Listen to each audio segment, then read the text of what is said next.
وأتوب إليه وأستغفره، وأشهد أن لا إله إلا الله وحده لا شريك له، له الحكمة البالغة والحجة الدامغة. وأشهد أن محمدًا عبده ورسوله المبعوث رحمة للعالمين، وبارك صلى الله عليه وسلم وبارك عليه وعلى آله وصحبه ومن صار على نهجه إلى يوم الدين. أما بعد، فيا عباد الله، اتقوا الله حق التقوى، واعلموا أن أعظم نعمة امتن الله بها على عباده هي نعمة الهداية. أيها المسلمون، حديثنا اليوم عن هداية آدم وحواء عليهما السلام، وهي قصة البداية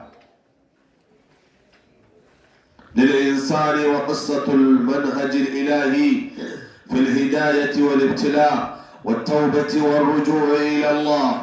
لقد خلق الله آدم عليه السلام بيده، ولقد خلق الله آدم عليه السلام بيده ونفخ فيه من روحه وأسجد له ملائكته تكريما وتعظيما.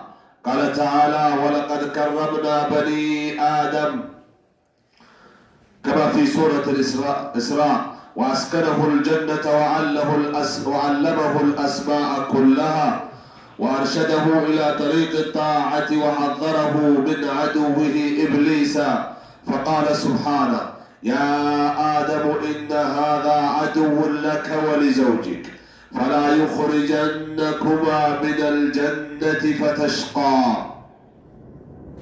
كما في سورة طه.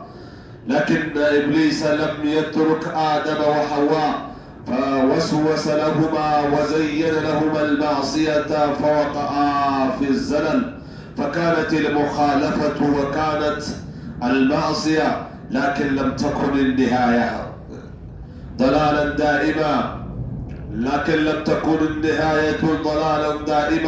بل كانت بداية الهداية الحقيقية. قال تعالى: فأزلهما الشيطان عنها فأخرجهما مما كانا فيه، كما في سورة البقرة.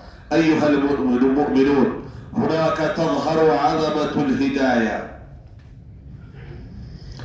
فلم يصر آدم وحواء على الذنب، ولم يحتجا بالقدر، ولم يتكبرا، بل اعترفا وتابا ورجعا إلى الله.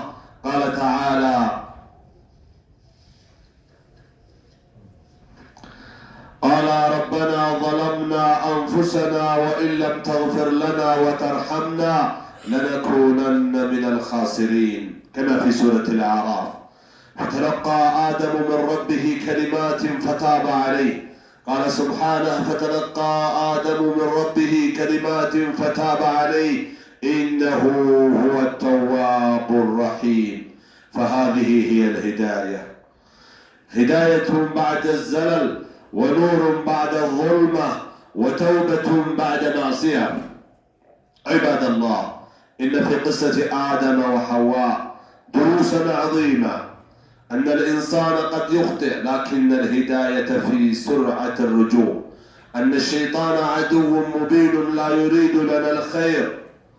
أن باب التوبة مفتوح لكل من صدق مع الله أن الاعتراف بالذنب سبب للهداية لا سبب للهلاك. أقول قولي هذا وأستغفر الله لي ولكم ولسائر المسلمين، فاستغفروه إنه هو الغفور الرحيم.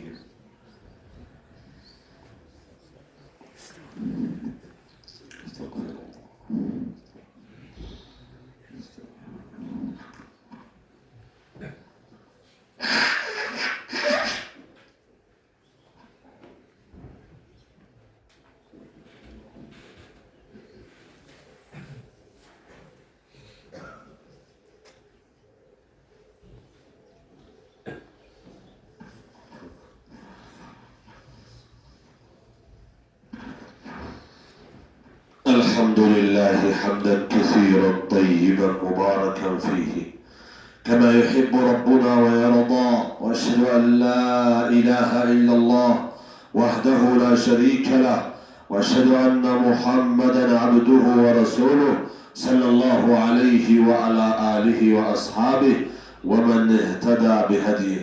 أما بعد فيا عباد الله، بعد أن أهبط الله آدم وحواء إلى الأرض لم يتركهما بلا هداية، بل قال سبحانه: قلنا اهبطوا منها جميعا فإما يأتينكم مني هدى فمن تبع هدايا فلا خوف عليهم ولا هم يحزنون.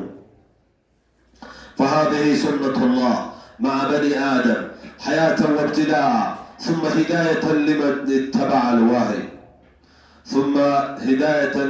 لمن اتبع الوحي أيها المسلمون، إننا اليوم أحوج ما نكون إلى هداية آدم عليه السلام في بيوتنا بالرجوع إلى الله، في أخلاقنا بالاعتراف بالتقصير في مجتمعنا بترك الإصرار. إننا اليوم أحوج ما نكون إلى هداية آدم في بيوتنا بالرجوع إلى الله، في أخلاقنا بالاعتراف بالتقصير في مجتمعنا بترك الإصرار على المعاصي، في قراراتنا باتباع الوحي الإلهي. قال رسول الله صلى الله عليه وسلم: كل بني آدم خطاء وخير الخطائين التوابون.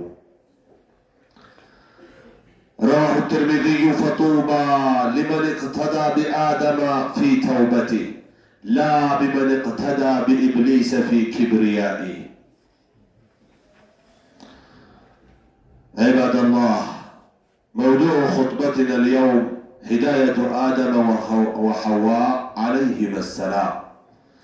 የዛሬ ኹጥባችን ፍሬ ሀሳብ የአባታችን አዳምና የእናታችን ሐዋ ወደ ቀና መንገድ መመራትን አስመልክቶ ይሆናል።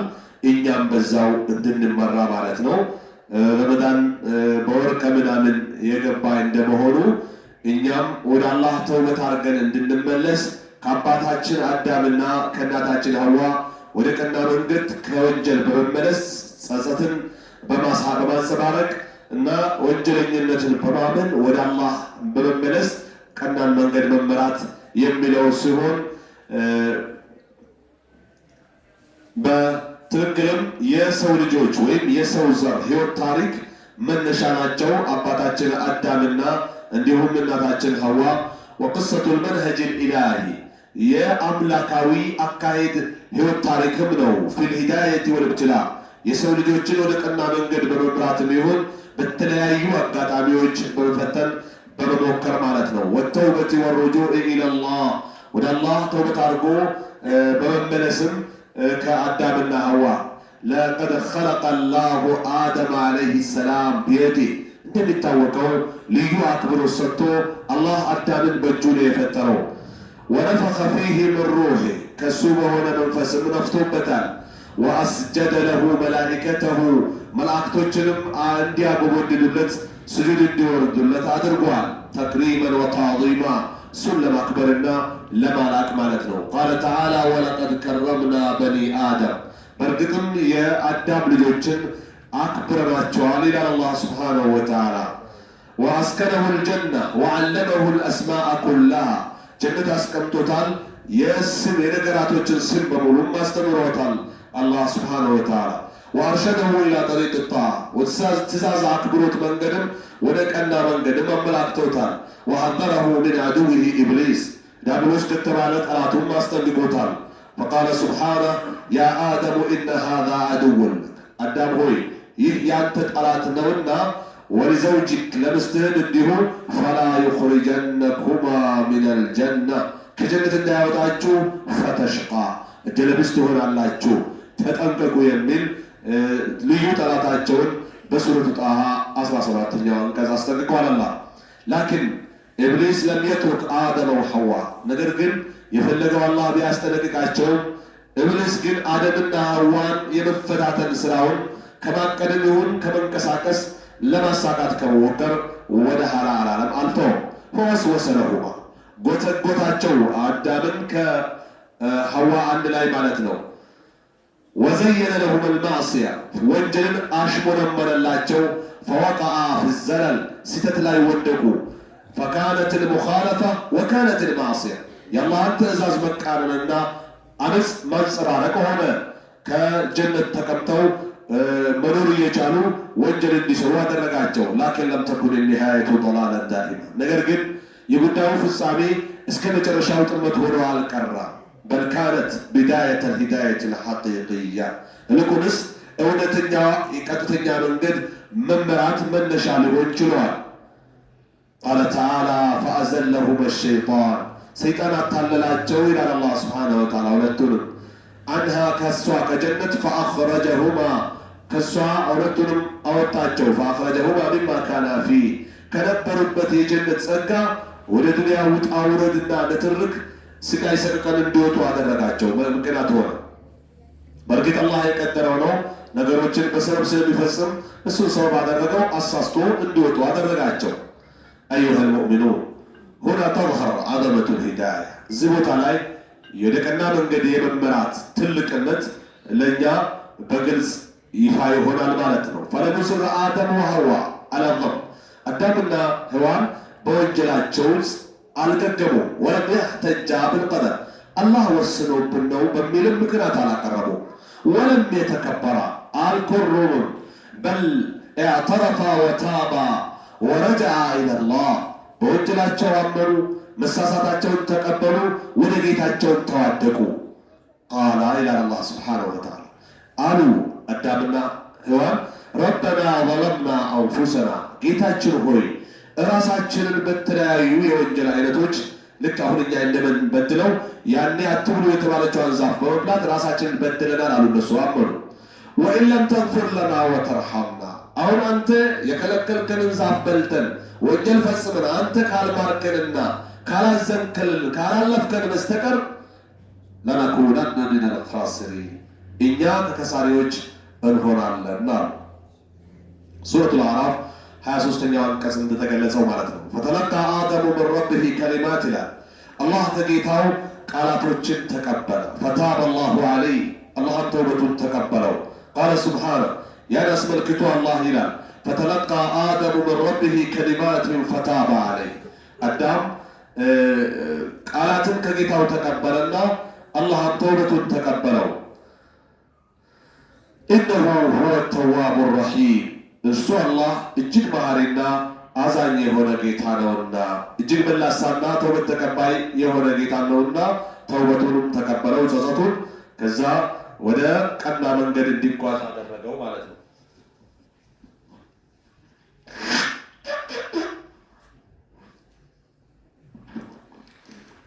فهذه الهداية هداية بعد الضلال بعد الزلل እቺ መመራት ወደ ቀና መንገድ መጓዝ ከመንሸራተት ወይም ከመሳሳት በኋላ የመጣ መቃናት ነው።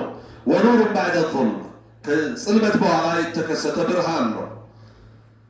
ወተውበት بعد معصية ከወንጀል በኋላ የተገኘ ጸጸትና ተውበት ወደ አላህ የመመለስ ሂደት ነው። عباد الله إن في قصة آدم وحواء دروسا عظيمة እናንተ የአላህ ባሪዎች በአባታችን አደምና በእናታችን ሔዋን ሕይወት ታሪክ በጣም ትልቅ የሆነ ትምህርት አለን ለኛ። እነ ኢንሳን ቀድ ይኽጢእ የሰው ልጅ በእርግጠኝነት እንደሚሳሳት አምነናል። ላኪን الهداية في سرعة الرجوع ነገር ግን ወደ ቀና መንገድ መመራት የሚባለው ከወንጀል ቶሎ በመመለስ ነው። እነ الشيطان عدو مبين لا يريد لنا الخير ሰይጣን ጋድ የወጣ ጠላታችን ነው። ለእኛ መልካም አይመኝም፣ አያስብም፣ አይፈልግም። እነማ በተውበት መፍቶ ወደ አላህ ንስሐ የመግባት ከወንጀል የመመለስ ወደ አላህ ጸጸት የማንጸባረቁ እድል በር የተከፈተ ነው። ክፍት ሆኖ ነው የተቀመጠው። ጣረሞት ላይ እስክንሆን ወይም ፀሐይ ከመግቢያዋ ተመልሳ እስክትወጣ ድረስ አላህ ወንጀላችን ለመቀበል ዝግጁ ነው።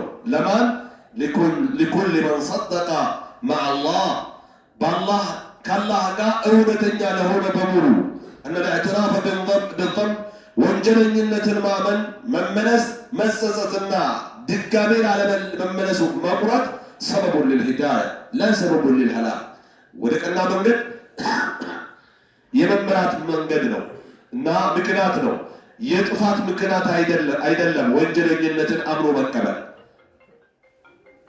ስለዚህ እኔ አንተም እኛም አላህን ወንጀለኝነታችንን አምነን ተዋጥቀን ይቅር እንዲለን ማድረግ መቻል አለብን فعباد الله بعد أن أهبط الله آدم وحواء إلى الأرض الله أدامنا حيواناً ወደ ዱንያ ካወረዳቸው በኋላ ከጀነት ጸጋ لم يتركهما بلا هداية ወደ ቀና መንገድ ሳይመራ አልተዋቸው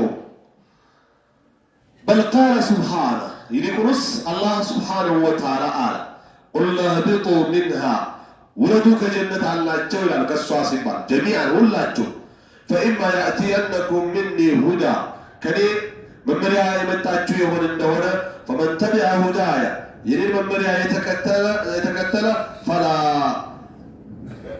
خوف عليهم ولا هم يحزنون سقاتم يقول حزن تكازي يميبال نجر يلبتمنا تكتلوا ملكوتاوي ملكتن قرآن يملكتن يوم مابراريان يالنا الله فهذه سنة الله مع بني آدم يجي يالله فرقنات كادام لجوجها حياة وابتلاء بمفتنهم بممكنهم በህይወት በማኖሩ ማለት ነው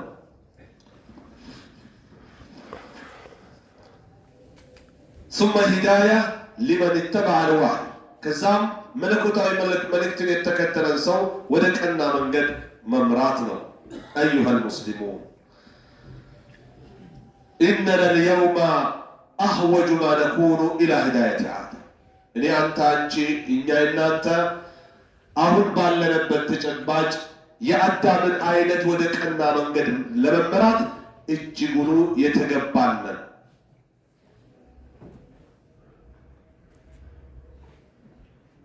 في بيوتنا بالرجوع إلى الله كي بيتاችን ወደ አላህ ከወንጀል በመመለስ